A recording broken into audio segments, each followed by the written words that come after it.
여러분, 오늘 이스라엘 백성들이요, 말씀을 듣고 은혜를 딱 받고 나니까 그동안에 살면서 자기 가정 속에, 자기 동네 속에 암몬 족속, 모압 족속 사람들이 평상시에 몰랐는데 보니까 누가요? 이 사람 암몬 족속 사람이네, 모압 족속 사람이네. 아니, 언제 우리 이스라엘 사람도 틈에 들어와 있지?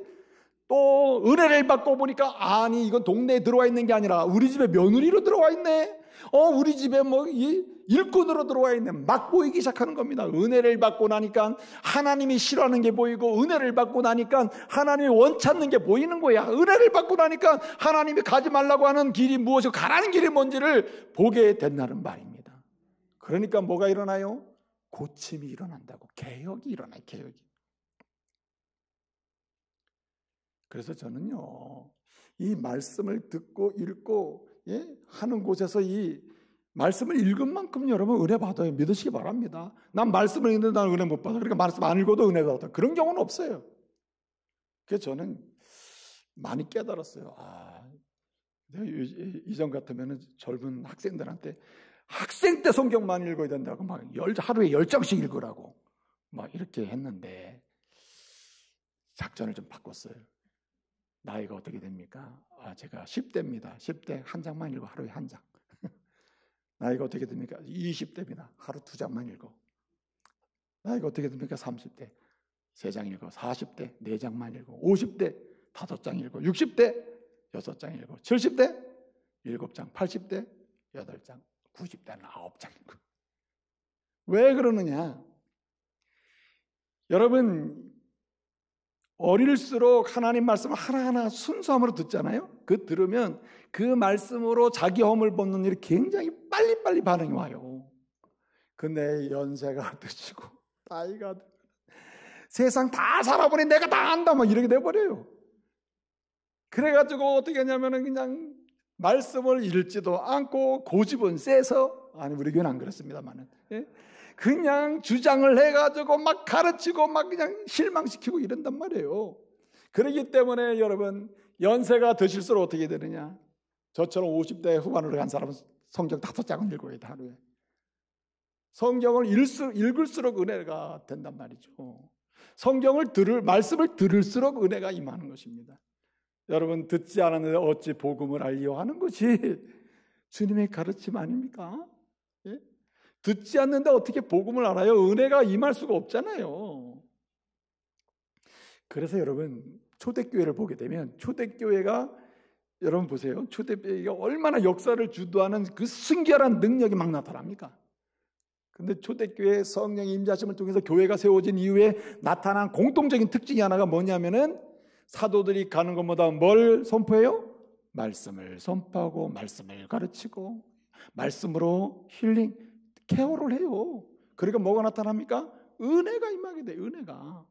그래서 여러분, 초대교회 성도들이 역사를 주도하는 모습으로 전환되고 확장되는 과정 속에 보게 되면 성도들이 얼마나 말씀에서 은혜를 삼아나 몰라요. 말씀이 그러한가요? 상고도 하고 베레교회 성도들처럼 말이죠. 그래서 하나님 말씀에 대한 사모함이 곧 은혜의 부유함 정도가 되고, 그것은 곧 개혁으로 나타난다는 말입니다. 여러분, 그래서 이 사도 바울 있죠. 사도 바울을 보게 되면 사도 바울은 항상 은혜 아니면 살게 안 된다는 전제를 가지고 있어요. 고린도전서 15장 10절을 말씀을 보게 되면 바울의 고백이 뭡니까? 나의 낮은 것은 하나님의 은혜다. 재밌는 고백해요. 그 뒤에 뭐라고 고백합니까? 내가 받은 은혜를 헛되게 하지 않기 위해서 내가 다른 사도들보다 더 많이 수고하고 내가 일을 했다.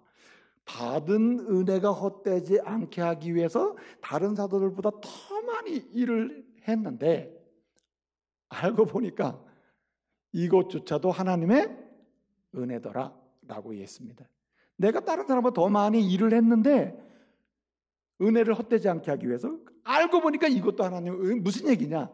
은혜 받아야 일할 수 있다는 말입니다. 은혜 받아야 봉사할 수 있고, 은혜 받아야 하나님이 인정하시는 헌신의 깊이와 넓이를 더할 수가 있다는 말입니다. 봉사는 누구나 할 수 있으나 하나님이 인정하는 봉사와 헌신은 따로 있어요. 은혜 받고 할 때 거기서 개혁이 일어나는 거예요. 개혁적인 봉사, 개혁적인 기도가 일어나요.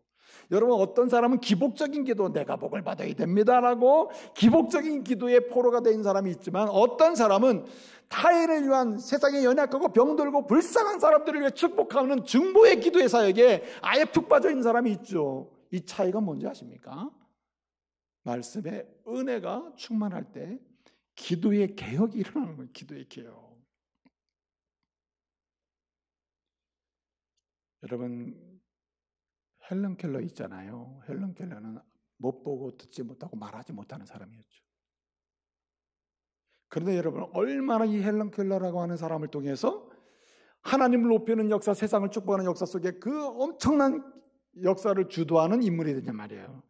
이 사람이 움직이는 교회에서 어떻게 이런 역사를 했느냐, 사람들이 물었어요. 한참 그의 사역이 마무리돼 갈 무렵에 당신은 어떻게 인터뷰를 내든 사람을 만나든 어떤 경우든 누구든지 말을 들어보면 당신에게서 원망을 들어보지 못했다고 그랬는데 이게 어떻게 어쩌된 일이냐, 어떻게 그럴 수가 있느냐 했더니 이 헬런 켈러는 말을 해요. 하나님의 은혜 받기도 바쁘고 은혜 받은 것을 헤아리기도 바쁘고 시간이 없고 은혜를 누리기도 하고 은혜를 사모하기도 시간이 없는데 불평 원망할 시간이 어딨느냐. 내가 오늘까지 일한 것은 전적으로 뭐 때문이다? 하나님의 은혜 때문이다. 또 한 가지는 오늘 여기 말씀을 보게 되면요, 역사를 주도하는 교회로서 끊임없이 회복될 뿐만 아니라 회복에서 창대함으로, 퇴보가 아니고 끌려가는 게 아니라 창대함으로 가는, 하나님을 높이고 세상을 축복하는 창대함을 보는 교회요, 움직이는 그런 교회로서의 성도요, 교회 안에 작은 교회로서의 가정이 되는 두 번째 길이 여기 있다. 그 무엇인가? 말씀의 능력을 확신해야 한다는 말입니다. 오늘 여기 말씀 보게 되면 그들이 말씀을 들었습니다. 이스라엘 백성들이 말씀을 들었어요. 말씀을 듣고 은혜를 받았어요. 은혜를 받고 뭐 했습니까? 그들은 즉각적으로 죄악된 거 눈에 보이게 되죠. 은혜 받은 게 보이잖아요. 다 뽑아버려요. 오늘 그래서 3절 하반절을 보니까 분리시켰다, 한마디로 상관없게 만들어버렸다는 건 얘기거든요. 그런데 놀라운 사실 하나가 있습니다. 그 내용이 좀 무엇입니까? 너희는 암몬 족속, 모압 족속을 하나님의 총회에 들어오지 못하게 하라. 물론 역사적으로 보게 되면 룻이라고 하는 여인이 예수님의 족보 속에 들어오죠. 그 여인은 모압 여인이었습니다. 하나님의 총회 속에 들어오지 말라고 했는데 어떻게 룻이라고 하는 여인은 모압 여인에 들어와가지고 예수님의 족보 속에 들어와 있냐, 이렇게 물을 수가 있겠죠. 여러분, 모압 족속, 암몬 족속 하나님 성에 들어오지 못하게 하라는 이 말의 초점은 모압 사람, 암몬 사람의 핵심을, 이 메타포가 뭐냐면은 바로 불신앙, 불순종, 하나님의 거룩한 역사의 해방, 사단의 종도로 타는 것, 이런 것을 상징합니다. 실제적으로. 네? 그런데 말이죠, 이런 사람 들어오지 못하게 하라 하는데, 여러분, 암몬 족속과 모압 족속이 얼마나 지독하게 하나님의 일을 회복하고 하나님의 해방하고 하나님의 백성을 굉장히 공격하고 모욕하고 힘들게 했습니까? 대표적인 게 발람이라고 하는 사람을 돈으로, 오늘 본문에서 뇌물을 했는데 돈으로 매수를 해가지고 산꼭대기에 올라가서 저기 보이는 이스라엘 백성들을 저주 좀 해라, 저주 좀, 저주해라 세 차례씩 막 올라가잖아요. 그런데 여러분, 놀라운 것은 뭡니까? 그 저주를 오늘 2절 하반절 보니까 뭐라고 했어요? 그 하나님이 그 저주를 돌이키사 뭐하게 했어요? 복이 되게 하셨다. 복이 되게. 여러분, 우리가 역사를 주도하는 교회요, 성도요, 가정으로서 단회적인 회복의 문제가 아니라 점점 창대해지는 그러한 역사를 보려면은 어떻게 계획해야 되느냐, 지속적 계획이 어떻게 가능하느냐, 하나님의 말씀의 능력을 확신해야 한다는 겁니다. 오늘 이스라엘 사람들이 가감하게 말씀의 은혜를 받고 나서 한 가지 한 일이 뭐냐면 확신을 한 거예요. 말씀의 능력을 확신. 여러분, 말씀의 능력은 무엇입니까? 이런 확신을 가져야 돼요. 아주 명료한데, 하나님의 말씀의 능력은 믿는 자에게 복이 된다. 믿으시기 바랍니다. 믿는 자에게 하나님의 말씀은 복이 된다는 거예요. 심지어는 하나님의 말씀은 세상이 우리를 저주하고 우리를 비난하고 우리를 향해 공격하는 것조차도 다 바꿔서 뭘로 만들어놔요? 복이 되게 하심을 믿으시기 바랍니다. 오늘 느헤미야 시대의 이스라엘 사람들은 외견적인 무기나 뭔가 권력이나 힘은 없었어요. 그렇다고 돈도 없었어요. 그러나 무엇이 있었는가? 말씀의 능력은 가지고 있었다. 말씀의 능력을 확신하고 있었다는 겁니다. 주님의 말씀의 능력은 믿는 자에게 반드시 복이 되고 반드시 은혜가 되고 반드시 역사로 나타나고 능력으로 나타난다. 그거를 믿었다는 말입니다. 심지어는 어디까지 믿어야 되고 확신해야 되느냐? 세상이 우리를 저주하고 세상이 우리를 공격하고 우리를 박해하고 우리를 핍박하는 것까지도 당장은 우리가 공부하고 피곤해지는 것처럼 보여도 다 바꾸사 여러분 복이 되게 하실 줄 믿으시기 바랍니다. 여러분 발람이 그냥 이 모압 하나님을 부정하고 거절하는 세력들이 발람을 통해서 끊임없이 저주를 했으나 저주하면 할수록 끊임없이 이스라엘에게는 복이 임했다는 말이에요. 여러분 그 사실을 오늘 느헤미야 시대 사람들이 경험하고 있는 겁니다. 그래서 여러분 우리는 하나님의 말씀의 능력을 확신해야 돼요. 말씀은 반드시 믿는 자에게 뭐가 된다? 복이 된다. 하나님 말씀은 예수 그리스도 안에서 이해가 되나니 반드시 능력으로 이루어진다. 복으로 임한다. 은총으로 역사한다 말이에요. 느헤미야 시대에 백성들이 개혁을 지속할 수 있는 능력이 바로 여기서 나오는 것입니다. 여러분 요셉 있죠. 요셉은 야곱의 11번째 아들입니다. 베냐민 동생이 있기도 전에 역할을 하기도 전에 어떻게 됐습니까? 팔려오잖아요. 이 요셉을 얼마나 이뻐했습니까? 근데 여러분 요셉이 형들의 저주 속에 오거든요. 넌 죽어라 죽어. 너 때문에 우리의 인생이 힘들다. 야곱의 10명의 아들이 11번째 마지막 그 동생 요셉을 말해요. 그렇게 저주하잖아요. 그래서 노예로 팔려가게 하죠. 미디안 상인에게 팔아넘기죠. 그래서 애굽에 와서 종로로 사는 거 아닙니까? 그런데 성경을 보세요. 요셉은 형들이 저주한 만큼 나도 저주하고 형들이 핍박한 만큼 나도 반드시 대갚겠다. 그런 보복의 정신이나 보복의 삶의 태도나 보복하겠다고 하는 그런 인생관을 가지고 산 사람이 아니에요. 그는 내가 저주를 받아도 내가 믿는 하나님의 말씀은 반드시 역사하사 내 인생에 뭐가 되리라? 저주를 바꾸사 복이 되게 하실 것이다. 총리가 되게 하시고 말해요. 네? 노예로 팔려가가지고 가정총무가 되게 하고 말이죠. 심지어는 감옥에 들어가서도 인정받는 사람이 되게 하시잖아요. 감옥 생활도 복이 되는 경우가 있어요. 네? 넘어진 것도 복이 되게 만들어 놓는단 말이에요. 병든 것도 하나님을 믿는 사람, 말씀의 능력을 확신하는 사람에게는 복이 됨을 믿으시기 바랍니다. 그래서 믿는 자에게는 버릴 것이 없어요. 오늘 내가 병들었습니까? 내가 약합니까? 넘어졌습니까? 무너진 상태입니까? 힘든 상태입니까? 하나님을 믿는 자에게 그 말씀의 능력을 확신하는 자에게는 그것조차도 축복의 통로가 됨을 믿으시기 바랍니다. 다 복이 되게 하시는 거예요. 마지막 한 가지는요. 오늘 여기 말씀 오게 되면은 여러분 오늘 3절에 보니까 이 말씀을 듣고 은혜를 받고 말씀의 능력을 확신하면서 얼마나 걱정이 많았겠어요? 근데 여러분 어떡합니까? 다 뽑아냈다. 한마디로 분리시켰다. 눈에 딱 은혜 받고 보니까 하나님 말씀을 확신하고 보니까 두려움이 없어졌어요. 그리고 어떡합니까? 암몬 족속 모압 족속들을 하나님을 부정하는 사람들을 다 뽑아서 추방을 시키잖아요. 분리를 시킨단 말이에요. 이 말씀이 가르쳐주는 것이 뭐냐면은 지속적인 개혁이 가능하려면요 말씀의 원칙을 지켜야 한다는 말입니다. 말씀의 원칙은 뭘까요? 한번 따라해 봅시다. 지금 모두 끝까지 여러분 말씀을 듣는 대로 순종하겠다고 하는 원칙, 순종해야 되는 원칙, 그리고 이 말씀을 들은 말씀을 적용할 때 나만이 아니라 나와 함께하는 모든 사람, 그리고 모든 사람이 다 동일하게 적용돼야 한다고 하는 원칙, 그리고 이것을 단회적으로만 적용하는 게 아니라 끝까지 적용해야 한다고 하는 이 말씀의 원칙을 지킬 때에 뭐가 일어납니까? 개혁이 일어난다. 여러분 오늘 말씀에 보게 되면 모세의 책을 낭독하여 들려지게 했는데 3절을 보니까 이 말씀이 들려질 때 듣고 시간의 텀이 길게 있는 게 아니에요. 히브리 용법 중에 와우 용법이라는 게 있는데 연결되는 걸 가르치는 거거든요. 그런데 오늘 여기에 그 용법이 사용돼요. 낭독되었는데, 낭독되고 있는데, 듣는데 뭘로 갔냐면 행동으로 갔다는 거예요. 그러니까 무슨 얘기예요? 지금이라 지금.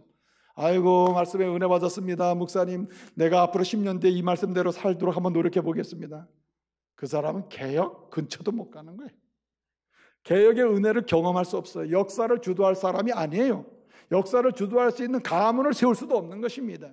하나님 말씀이 들려올 때, 은혜가 될 때, 말씀의 능력이 확신될 때, 그 말씀을 지금 여기서 여러분, 나에게도 적용, 당신에게도 적용, 누구 구별하지 아니하고 모두에게 적용되도록 힘쓸 때 개혁이 일어남을 믿으시기 바랍니다.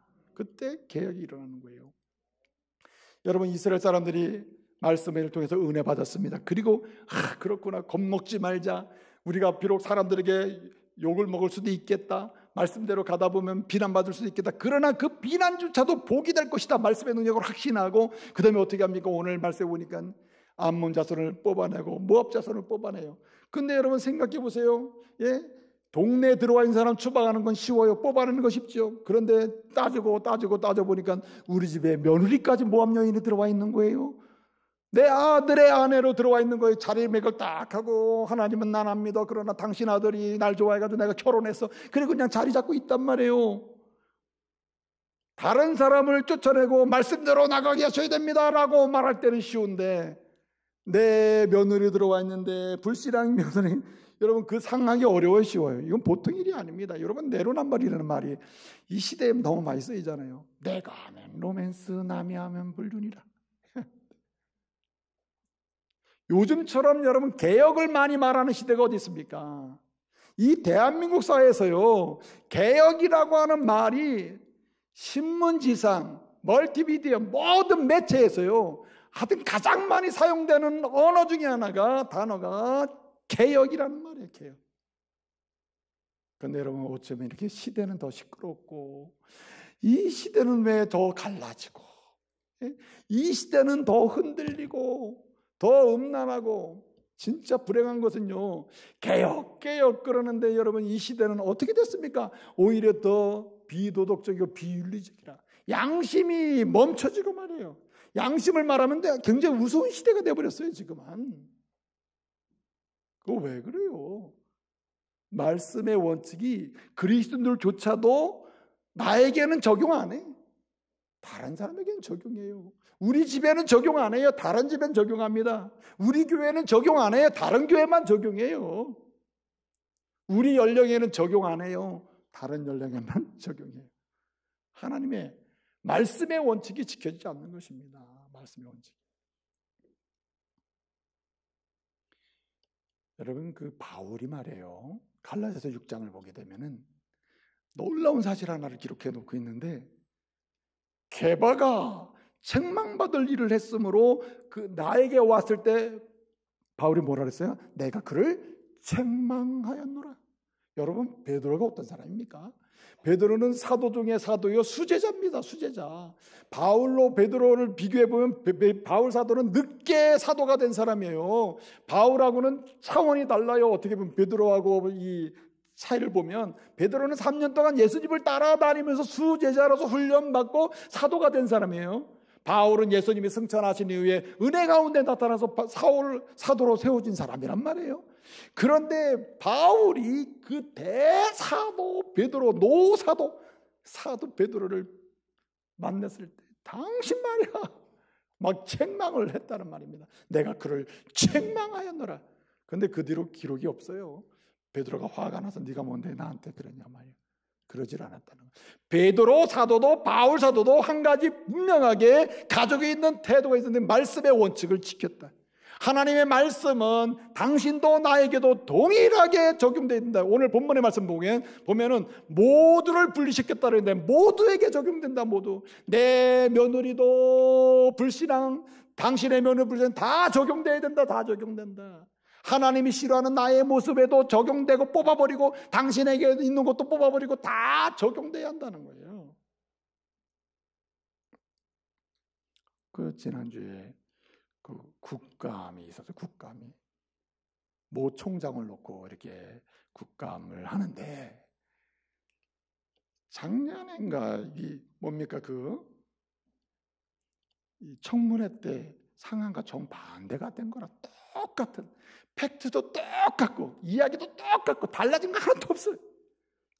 똑같은 이야기를 가지고 이 작년인가요? 이 작년에는 지금의 여당이 막 그냥 보호를 해주고 막 지켜주고 뭐 잘못된 거 없다고 문제 없다고 했는데 그때 또 야당이 문제 있다고 말이야 막 그랬거든요. 똑같은 이야기를 가지고 올해는 보니까 또 야당이 문제 없다고 여당은 문제가 있다고 그러네. 그래서 제가 어쩌면 그렇게 여당이나 똑같은 우리나라가 이 개혁이라는 말을 그렇게 써도요 안 되는 이유가 거기 있는 것입니다. 하나님의 말씀의 원칙은 당신에게도 우리에게도 다 균등하게 적용하는 그런 성도가 돼야 할 줄로 믿습니다. 그럴 때 당신도 은혜 받고 나도 은혜 받고 우리 교회가 역사를 주도하는 순결한 공동체로 개혁되는 거예요. 그래서 여러분 원래 개혁이라는 말이 개혁이죠. 개혁이라고 하는 말이 한자로 말이죠. 고칠 게자를 써요. 고칠 게. 혁은 가죽을 의미하잖아요. 그 가죽을 고친다는 뜻이거든요. 본래 여러분 가죽을 좋아하죠. 가죽 지갑, 가죽으로 가죽구두 다 좋아하죠. 근데 여러분이 가죽 소재로 가지고 있는 이런 물품들, 제품들은요. 그거 원 가죽을 그대로 갖다 가면 신지도 못해요, 신발. 지갑 거칠어서 가지고 다니지도 못해요. 가죽 옷 입지도 못해요. 상처 다 납니다. 그러면 그 가죽을 가지고 가죽 옷이 되게 하고 가죽 신발이 되게 하고 가죽 지갑이 되면 뭐 해야 돼요? 무두질을 해야 돼요. 무두질. 그래서 뭐 하게 만들어요? 부드럽게 만들어서 상품이 되는 것입니다. 그걸 개혁이라고 그래요. 개혁. 본래 굳이 한자로 얘기해 보면요. 이 고칠 게자가 잘 아시겠습니다만은 몸기자에다가 그럴문자예요. 그럴문, 몸기자의 그럴문. 이 글을 통하여 나를 고친다는 뜻이에요. 내 몸을 고쳐. 글을 통하여. 우리가 말씀을 적용해 보면 하나님의 말씀을 통해서 내 영혼을 고치고 내 인격을 고치고 내 삶을 고치는 게 바로 개혁의 본질이에요. 이제 말씀을 마치겠습니다. 사랑하는 성도 여러분, 이 시대는 역사를 주도하는 교회의 모습이 단회적으로 나타나는 때는 너무나 많아요. 단회적으로 은혜 받고 반짝 빛나는 교회는 종종 있어요. 그러나 창대해지는 교회는 없다. 예? 역사를 주도하는 창대해지는 교회, 하나님 높이거나 세상을 축복하는 그런 능력 있는 교회나 가정과 성도로서 점점 창대해지는 이런 하나님의 사람들이 부재한 시대에 종기개혁 503주년을 기념하고 지키면서 우리 교회, 원주중부교회, 우리 성도 교회 안에 작은 교회 가정들이 역사를 주도하는 하나님의 세상을 축복하는 다시 그런 공동체로 사람으로 창대해지는 역사가 오늘부터 시작되기를 소원합니다. 여러분, 하나님의 말씀을 붙들고 여러분 말씀의 은혜에 충만함으로 말씀의 능력을 확신함으로 말씀의 원칙을 우리 모두 기뻐함으로 지킴으로 여러분 역사를 주도하는 하나님의 사람들 되시기를 말씀으로 축복합니다.